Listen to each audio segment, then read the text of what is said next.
মোটামুটি ওই 2000 সাল বা তার আগের 5-10 বছর আগেকার মায়েরা এরা কিন্তু খুব ধৈর্যশীল ছিল। পিছন দিকে তাকিয়ে দেখো, আজ থেকে 10-20 বছর আগের মায়েরা তারা কিন্তু অনেক কষ্ট করে সংসার করেছে না? খাওয়া হতো না, অনেকের কুঁড়ে ঘরে থাকতো, কারোর চাল ফুটো দিয়ে জল পড়ছে, তাও তারা কষ্ট করে আছে।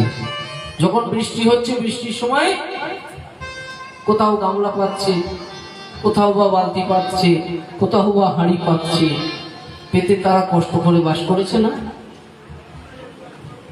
খাওয়া জুটছে না, কষ্ট করেও তার সন্তানদের খাবার জোটানোর চেষ্টা করেছে, তাই না? এগুলো বড় ভাবের কথা, বোঝার চেষ্টা করবে। কিন্তু আজকে সমাজের বিশৃঙ্খল কেমন দেখো, সবার ভালো ভালো বাড়ি, ছাদের ঘর, জল পড়ছে না, সেই কষ্ট হচ্ছে না, তবুও এরা মেনে নিতে পারে না। এদের মনে হচ্ছে যেন আমরা তাও কিছু পাচ্ছি না। বলে তুমি কি দিচ্ছ? এরকম হিসাব নিকেশ ব্যাপার। তোমায় বিয়ে করে আমি কি পেলাম? এরকম নানান রকম সমস্যা।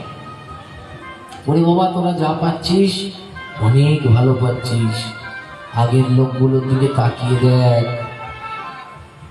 তাই না? এই সমাজটা বড় বিশ্রী ব্যাপার হয়ে গেছে।